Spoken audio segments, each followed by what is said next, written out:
Gold in Dubai is not cheaper. There are many factors in the price making every day. Isa, this is most requested podcast. Whoever is planning to come to Dubai, they make sure that they buy considerable amount of gold from Dubai. Are there any bad guys in this trade? Bad guys are always there, either from the mining side or even trading. Bitcoin was big hoax. Well, I'm not a fan of any cryptocurrency. Do you think ETFs are a better option? When the security, logistics is difficult, you better buy ETF. If people really know when it is the right time, everyone will be like, I would say, a billionaire. Yeah. The price 2 years ago it was around $1,500 per ounce. Now it's almost 3,000. That's in 2 years, 100% increase. The record has not broken since 19 years. Weight of their bar was 250. So my team, let's set it for 300 kilos. We have customized a special furnace for melting a special mold, born and raised in Dubai, and been inspired by the success story of this incredible city. We have to think big.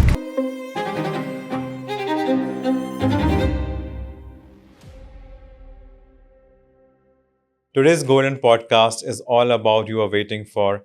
I would be telling you from where gold comes in, why it is cheaper in Dubai, and I would be answering everything that you have been asking so far. I'm your host Krishna from the Jewellery Pod, where I bring great stories from the gem and jewelry industry. Today I'm joined by Chairman of Emirates Minting Factory, Mr. Isa Saeed Al Falasi, and he would be telling us many more things. Can you imagine gold bar weighing 300 kgs? Let's not figure out ourselves and ask the guest himself. Welcome, Mr. Falasi. How are you? Welcome, alhamdulillah, I'm good. Thanks for joining on the Jewellery Pod. Thank you for the host and for the invite. I hope that we share a good knowledge and audience will enjoy the conversation. Totally looking forward to it. And thanks for bringing this in. It's very interesting. It's 1 kg Emirates minting.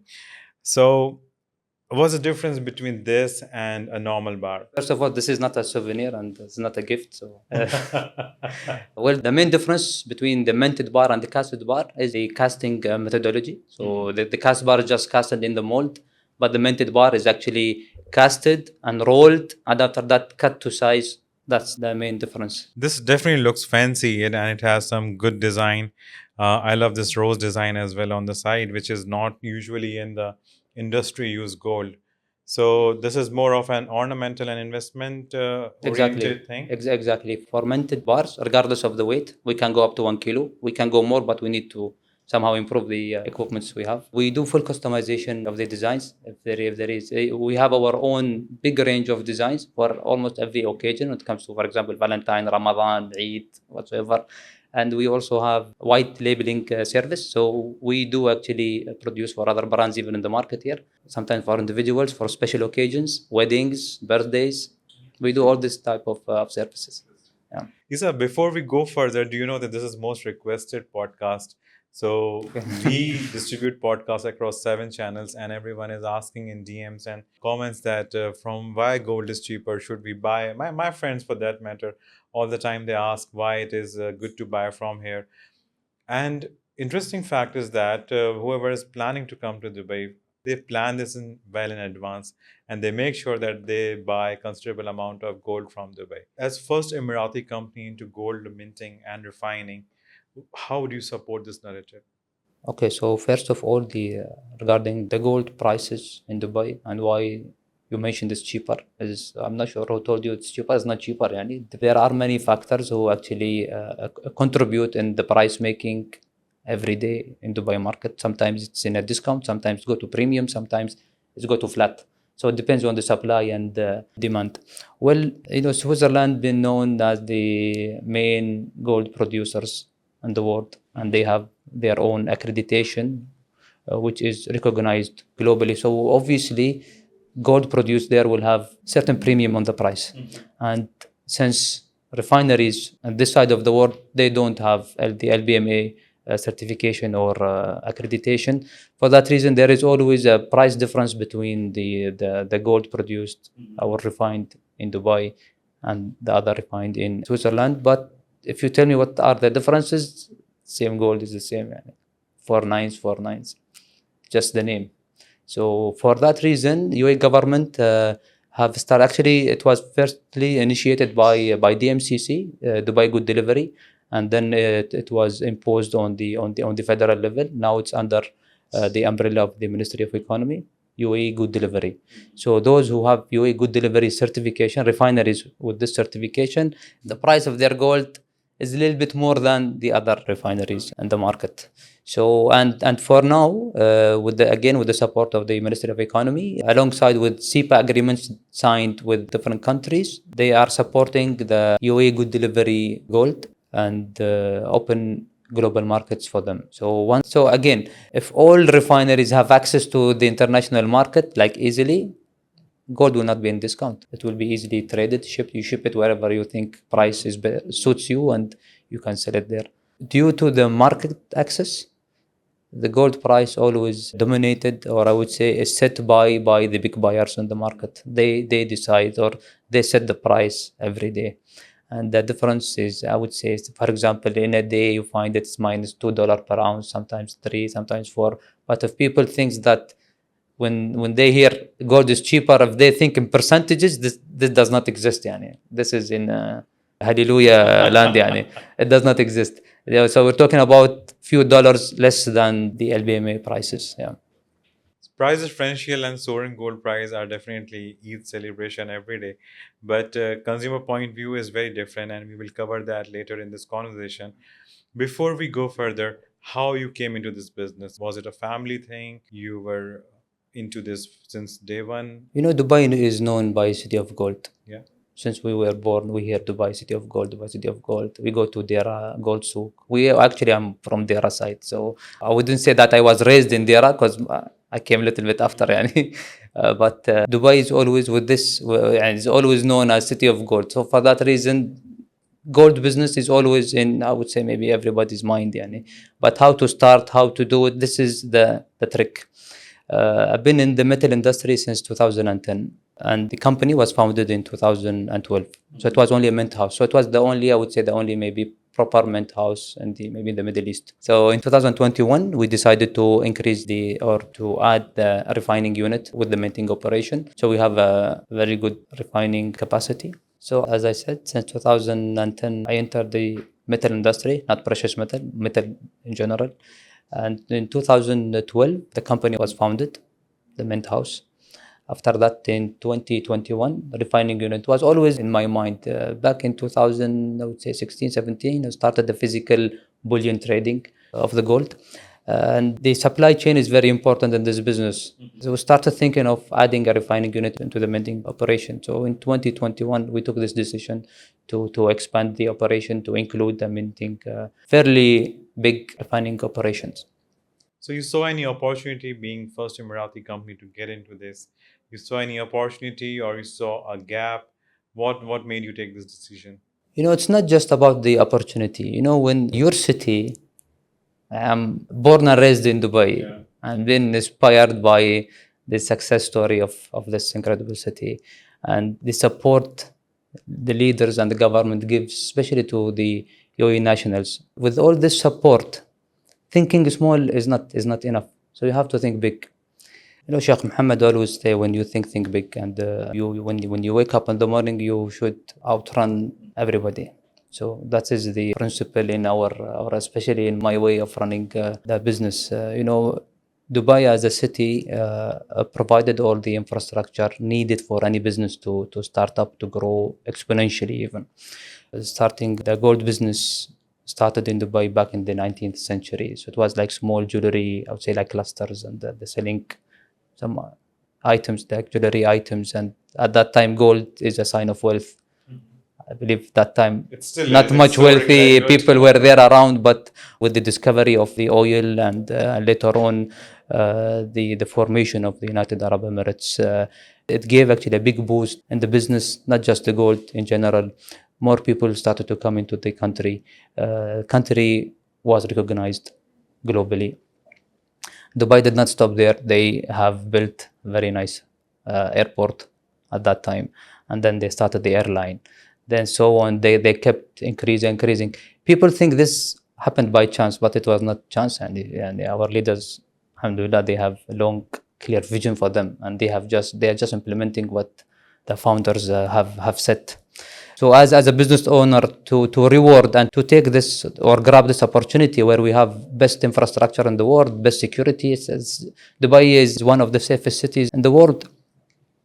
We have the logistics regulations in Dubai can be reviewed and changed based on the market need. So if there is a change needed to happen, they are more than happy to revise and take what is best for both, for the city and for the growth of the private companies. So taking all this in consideration, we really wanted to reward our beloved city. So back into April 2024, this idea of not just breaking the world record was not the main thing. So we just wanted to do something beyond the limit or the normal people's limits. Dubai way. Yeah. Doing things Dubai We way. do it Dubai way, as you said. Yes, exactly, Dubai way.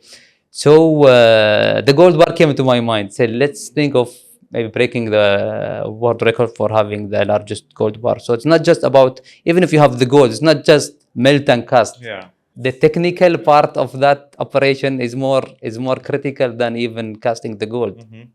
So I invited the team, say, listen guys, we have to break the world record. They say, Isa, you're crazy. I said, no, we have to do it. Yani. So we did our search. So the record was broken by a Japanese company, and the world record was set since 2005, was not broken since then, yani, almost 19 years. And the weight of their bar was 250. So I told my team, let's set it for 300 kilos. It's actually 300.12. Yani. Yeah. So the technical team, alhamdulillah, and I wanted to even test their expertise if they are really good. But mashallah, yani, they are. So they immediately started communicating with the suppliers. We have customized a special furnace for melting it, a special mold to have it. So we have an in-house design team. So my designer started to design what is needed to be done.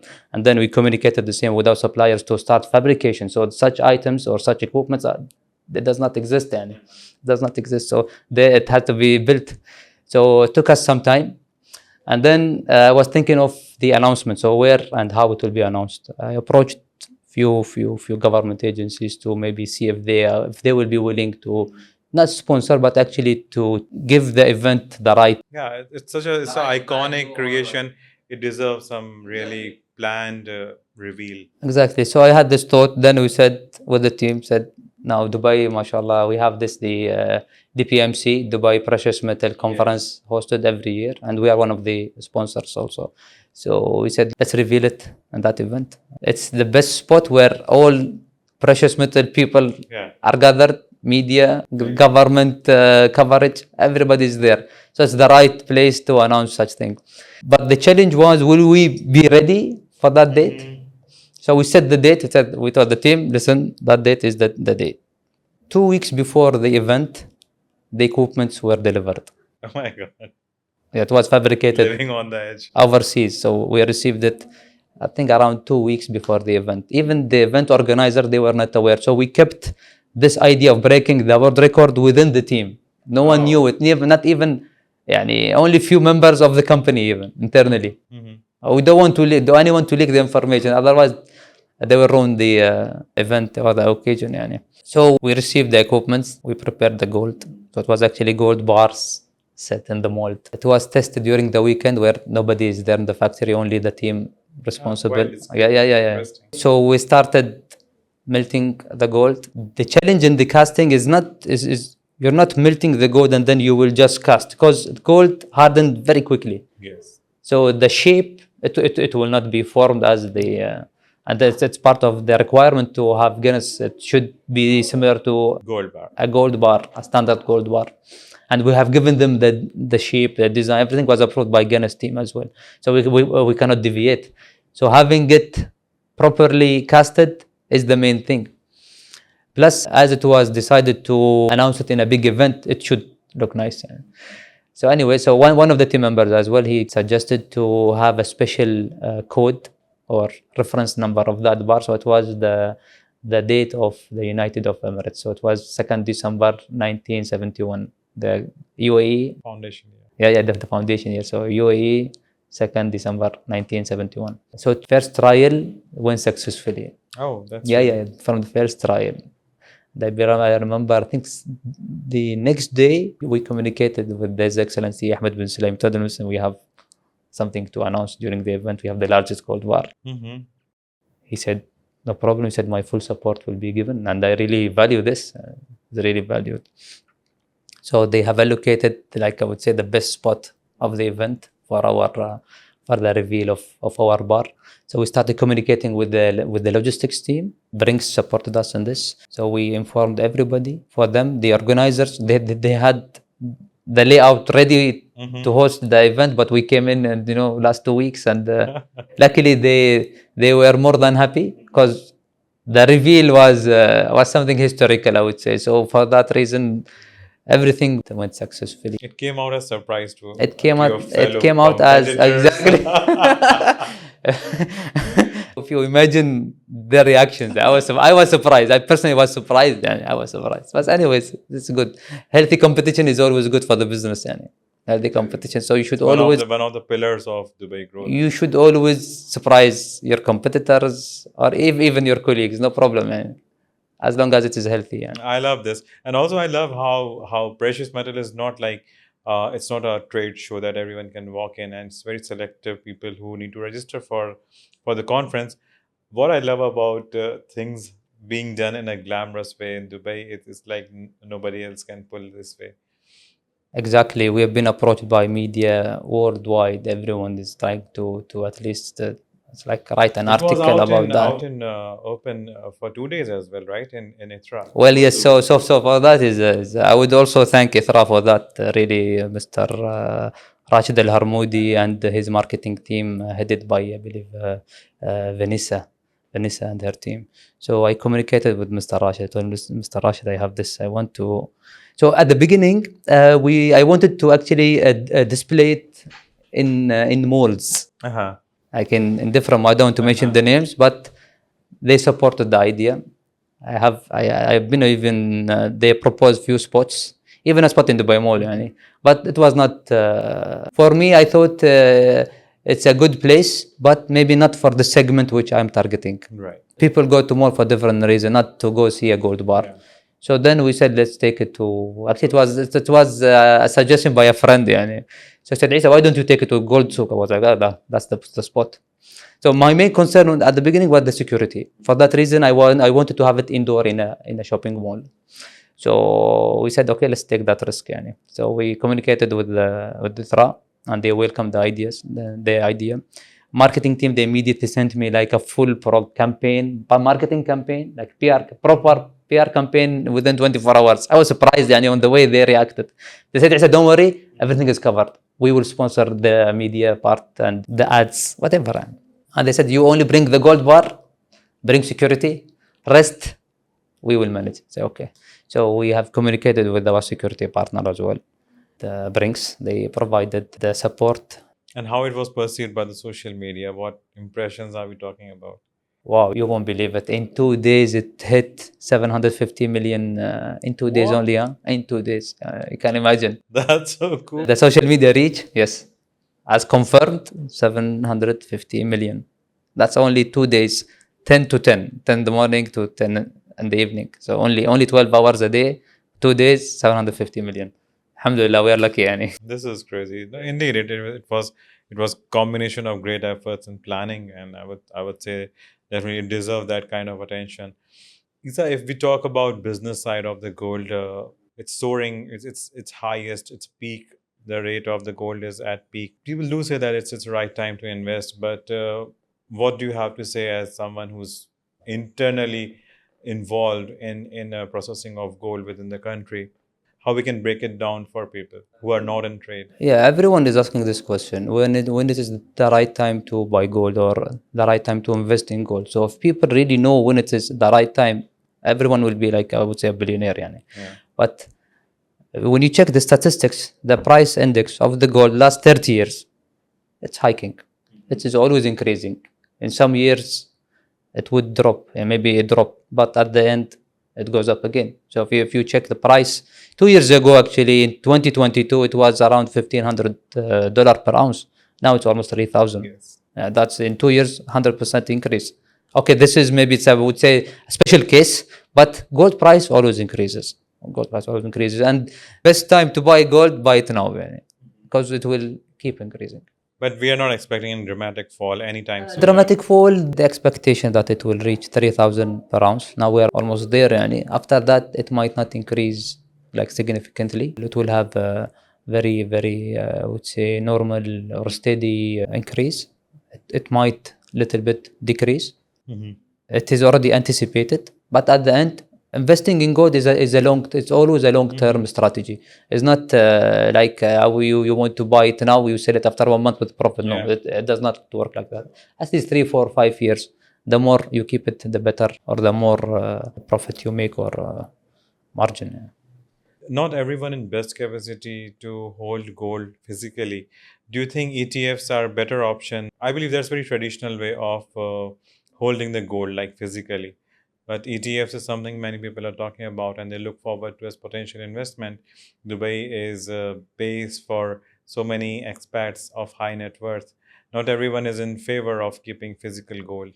Okay, this is it's a fair, good question. And ETFs, okay, it gives the opportunity for maybe everybody to buy gold, but is it really backed by gold, by physical gold? This is the main question.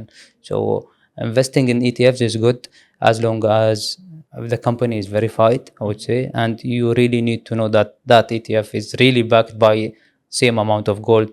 You got my point, right? So if you want to withdraw the physical gold, or if you want to, يعني you bought ETF, if you want the gold, will you be able to take it physically? No. Maybe yes, I don't know. يعني. But that is the main thing. Gold business, there are, I would say, regions which is really difficult to go physically buy the gold. So ETF is a good opportunity for them. Other regions, maybe security point of view, it is risky. So no need to buy and store the gold at home or in a vault, in a bank. It will be costly as well. So better buy ETF.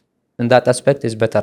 When the security, logistics is difficult, you better buy ETF.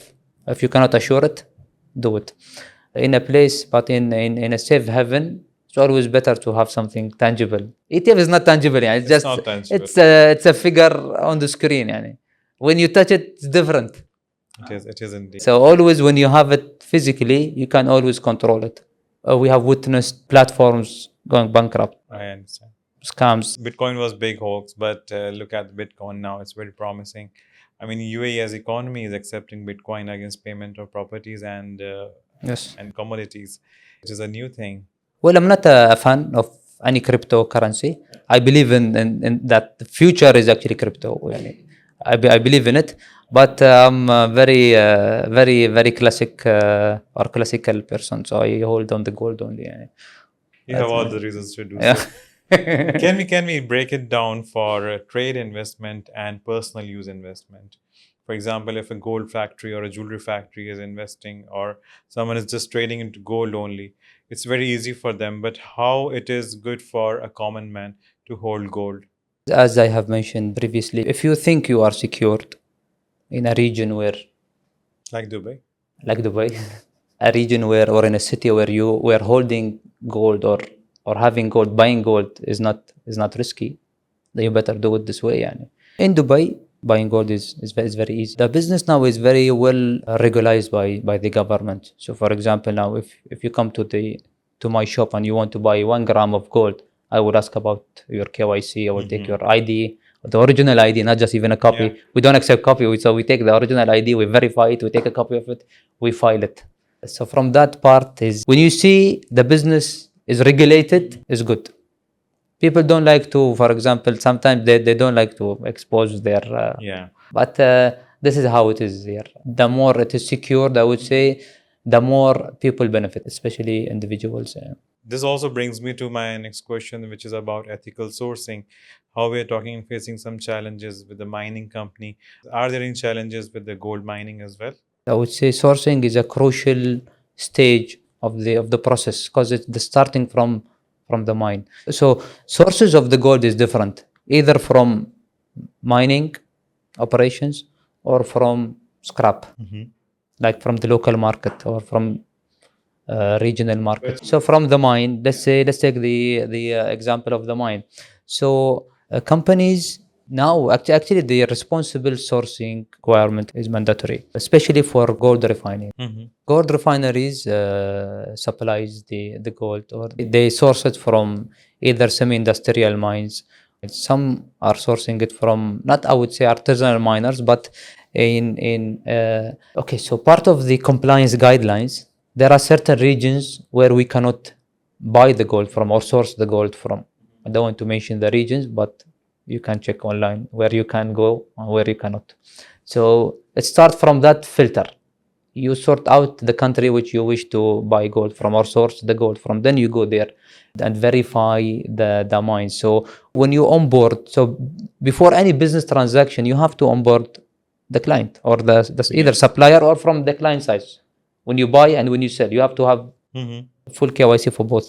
So when you source, you onboard the company, you verify the mining license, you send the on-site team to go and verify it physically, and like they need to go and check They are there. there is a mining operation, not just on paper, on a permit. Yeah. Once the mine is on board, then we do the business. So during that process, you verify the mine operation, you verify if the mine is actually paying the tax before exporting. Mhm. Tax, you have the custom duties, royalties, it's all paid. So this is a checklist where we do. This is more like due diligence. It's actually enhanced due diligence, not just DD. It's EDD. Detailed one. Yeah. Are there, like, you might find my question very dramatic, but are there any bad guys in this trade on the mining side? Well, bad guys are always there, either from the mining side or even on the trading side. For that reason, due diligence processes are implemented, and the government actually even here, especially in UAE, they have put very strict regulations to verify the sources of the gold, and even either from the import, even and from the exit of the gold. I believe this conversation is never ending, but I'm really intrigued to know, is gold manufactured? Is gold exported? How this dynamic work exactly? Which are the economies that are known for the gold import, and Dubai is known for exports.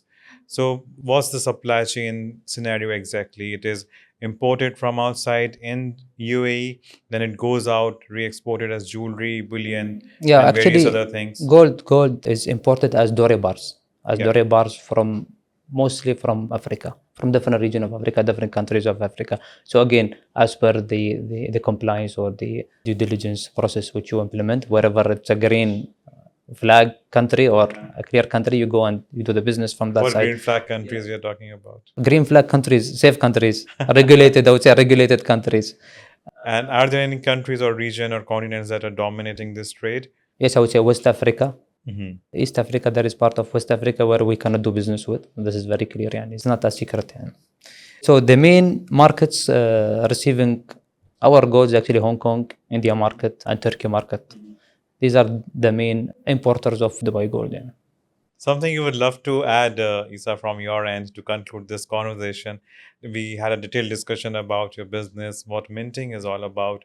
We got to know about how gold is circulated in the economy, and thanks for sharing all those things. One final message from your end to listeners of Jewelry Pod. Don't wait for the gold price to go more up. You go and buy gold.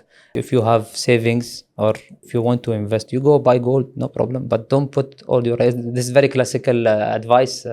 Don't put all the eggs in one basket. But at least quarter of what you have, it should be in gold, as gold assets. We believe in gold. Yeah, we all do. That was Gems of Wisdom. Thank you, Isa, for spending time with us on this podcast.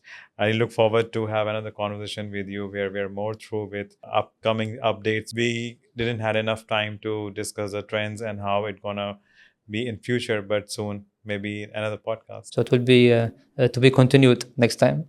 Inshallah. Yeah, inshallah. I do hope this podcast got you some insights about the gold, and we tried our best. Time was very limiting. However, we gonna have another conversation with him. You can leave down your comments and feedback what you want to hear in the podcast next time. We distribute the whole podcast across 7 platforms.